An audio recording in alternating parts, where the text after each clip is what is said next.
When Autumn Takes Charge by Mary V. Last night, my family watched The Wizard of Oz. The movie pops up every year at this time. Mom and Dad sit on the sofa, and my bossy older sister sits in the lazy boy chair, curled up like she knows she's gonna be scared at some point, even at her age. Like a crazy fool, I sit on the floor by myself, no pillows or blankets to protect me. The first part of the show never bothers me. A tornado comes, she safely rides in her house to Oz and kills a bad witch.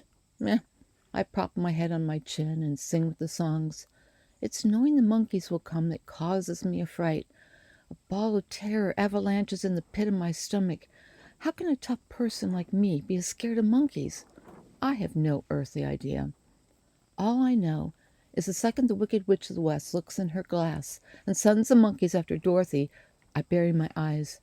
No matter how hard I push my head to the floor and wrap my arms tight around my head, my ears see everything and paint the picture right inside of my mind. Then the music. Oh, the music. Far worse than a thunderclap. The neon music announces the Wicked Witch is coming. My little pretty. This is what I surrender my dignity and climb between my parents. I know, disgraceful. Every year this happens. What'll I do when I grow up and move out on my own?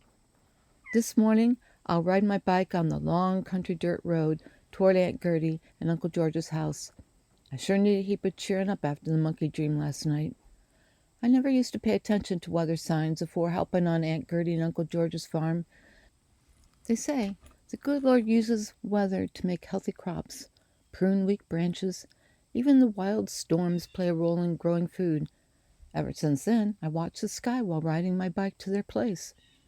The weather seems fine when I sneak away from Nanny.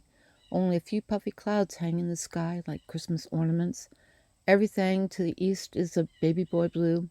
To the west, over the trees that break up the hayfields, the sky is bruised terribly. Deep purples, indigos, smidgens of deepest blue, sure signs of a coming storm. I don't have a raincoat and can't hold an umbrella while pedaling my bike anyway. Don't matter. A few raindrops never hurts a soul. Still, I weren't no fool. Uncle George says to keep an eye on the sky day and night. So as I bike, I keep a watch on the sky to the west. It's the oddest thing when the wind stops her blowing in my face. It's more than quiet. It's stiller than a rock. Leaves hanging from the trees along the road are bent toward the ground as if bowing before a king, and yet not a lick of moisture seasons the air. I sniff hard. Maybe it weren't gonna rain. Being part of the sky, storms have a mind of their own, turning north or south or hightailing it back the way they come. Goosebumps prickle my arms. I take a good long stare at the road, checking for a single adult-sized bicycle coming my way, and heave a deep breath. This is all my imagination, I tell myself, and ride faster to Uncle George's and Aunt Gertie's farm. The strangest cloud crawls over the trees. It were shades of green like frogs, spring leaves, grass, weeds, and woods. Pert near most shades of green crawls over the tops of the trees. The edge is shaped like a rolling, foamy wave whooshing for some shore in the east.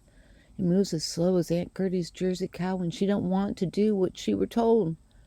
I'm not gonna lie, I ain't never seen such a thing afore.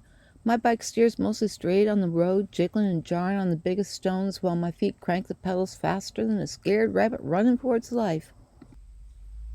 Their farmhouse pops up like popping corn at the top of the next hill. My thighs burn, but I pedal faster, gripping the handlebars harder, and force them to head on straight to the farm. All the while I tweren't sure if I should be afeard of a big old green wave-looking cloud, but in the back of my mind I suspect aliens could land here. Aliens who look like monkeys. My breath pounds faster than I pedal. Sweat pours down my face. I want a drink of water and a safe place to hide, even at my age. Adults get scared sometimes, don't they?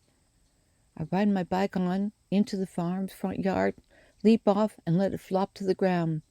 Aunt Gertie was standing on the front porch that wraps around the house, shielding her eyes from the sun still rising in the east. Good Lord, child, I had a feeling you were on your way. Get on over here. She runs down the porch stairs and around the house to a big old hole in the ground. It's like a secret chamber that I thought protected the well. Get on down here with the others and be fast about it. Below, all 12 kids huddled knee to knee, shoulder to shoulder. Uncle George lights batteries, powered lamps, then squeezes past Aunt Gertie, not stopping for any smooching. He yanks down a wooden door, latches and bolts it in 4 places.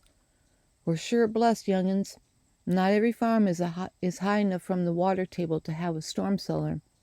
While we sit, listening to the wind's temper tantrums, he learns me about the powerful green clouds that sometimes warn of coming tornadoes. Sky tells us before the radio or the alarms. He steps down the ladder and puts on his silly, distracting us, wagging his eyes and scooping Aunt Gertie into his arms, all the while she's a-calling out, "Not in front of the children, George!" and he's a-swooping in for a smooshy kiss. Their kids don't laugh like I do. They roll their eyes. Uncle George keeps us entertained until the wind settles from her tirade and the rain stops drumming against the wood. When all is quiet, he unlatches the bolts and lifts the door. One by one, we climb up into freshly washed air. There were a bit of damage, but none too serious.